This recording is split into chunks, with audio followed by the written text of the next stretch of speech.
আসসালামু আলাইকুম। আজ 10 মে 2017 রোজ বুধবার।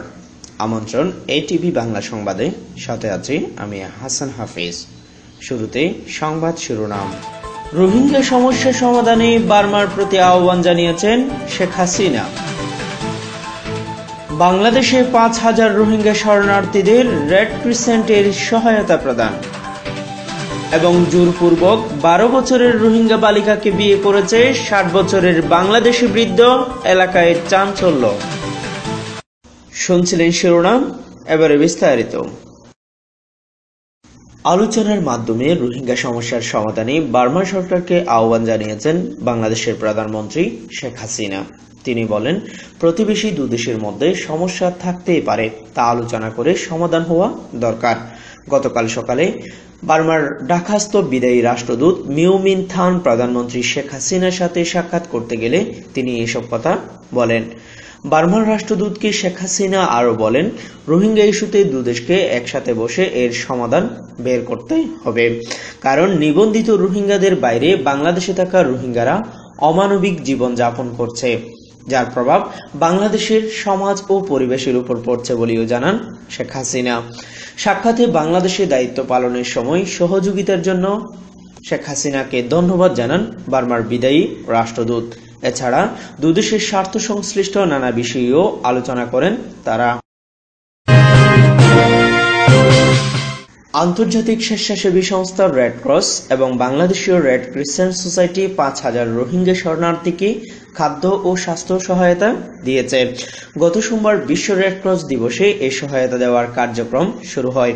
উদ্বোধনের দিনে 600 পরিবারকে সহায়তা দিলেও ইতিমধ্যে কক্সবাজারের উখিয়া ইউনিয়নাধীন কুতুপালং নতুন আশ্রিত 5,000 পরিবারের সহায়তা পেয়েছে বলে জানা গেছে। আগামী 5 মাস পর্যায়ক্রমে এ সহায়তা দিবেন বলে জানিয়েছেন কর্তৃপক্ষ। বন্টনকৃত সহায়তা সামগ্রীর মধ্যে রয়েছে চাল, ডাল, তেল, চিনি, লবণ, সুজি, পরিবার প্রতি একটি মশারি ও হাউজিং পার্সেল।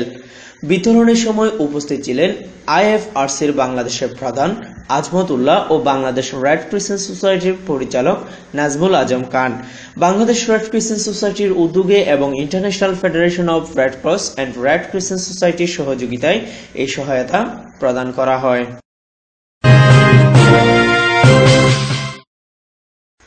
সম্প্রতি বার্মা থেকে গিয়ে কুতুপালংয়ে আশ্রয় নেওয়া 12 বছরের রোহিঙ্গা বালিকার পরিবারের অসহায়ত্বের সুযোগে 60 বছর বয়সী এক বাংলাদেশি বৃদ্ধ জোরপূর্বক বিয়ে করেছে বলে অভিযোগ মিলেছে। বিয়ের পর কিশোরীকে জনবিচ্ছিন্ন করে বন্দী করে রাখা হয়েছে বলে জানা গেছে। কড়া পাহারায় থাকা ওই রোহিঙ্গা কিশোরী বাইরের কারো সাহায্য নিতেও পারছে না। জানা গেছে, গত 3রা মে ইচ্ছার বিরুদ্ধে অসহায় ওই কিশোরীকে বিয়ে করে 60 বছরের বৃদ্ধ কুতুপালং গ্রামের হামিদুল হক। প্রাপ্ত তথ্যে জানা যায়, বৃদ্ধ হামিদুল হক একজন বিয়ে পাগল ও লম্পট ব্যক্তি। ইতিমধ্যে সে বহু বিবাহ করেছে। বর্তমানে তার 2 স্ত্রী রয়েছে। এবার 12 বছরের বালিকাকে জোর খাটিয়ে বিয়ে করেছে। এ নিয়ে এলাকায় চাঞ্চল্যের সৃষ্টি হয়েছে। ভিকটিম কুতুপালং আনরেজিস্টার্ড শরণার্থী ক্যাম্পে সপরিবারে নতুন আশ্রয় নেওয়া অসহায় নিঃস্ব সুলতান আহমদের শিশুকন্যা রাবিয়া বছরী। মেয়েটি সুন্দর হওয়ায় কুদৃষ্টি পড়ে লম্পট হামিদুলের পরে বিয়ের প্রস্তাব দেয় সে, কিন্তু মেয়েটির পরিবার সম্মতি না দেওয়ায় জোরপূর্বক তুলে নিয়ে বিয়ে করে। এ ব্যাপারে যারা প্রতিবাদ করার চেষ্টা করেছে তাদের শাসিয়েছে বৃদ্ধ হামিদুল। বাংলাদেশের আইন অনুযায়ীও বাল্যবিয়ে একটি অপরাধ।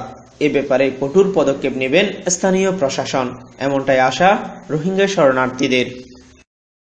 দর্শক, সংবাদ শেষ করার আগে শিরোনামগুলো জানিয়ে দিচ্ছি আরও একবার। রোহিঙ্গা সমস্যা সমাধানে বার্মার প্রতি আহ্বান জানিয়েছেন শেখ হাসিনা। বাংলাদেশে 5,000 রোহিঙ্গা শরণার্থীদের রেড ক্রিসেন্টের সহায়তা প্রদান এবং জোরপূর্বক 12 বছরের রোহিঙ্গা বালিকাকে বিয়ে করেছে 60 বছরের বাংলাদেশি বৃদ্ধ, এলাকায়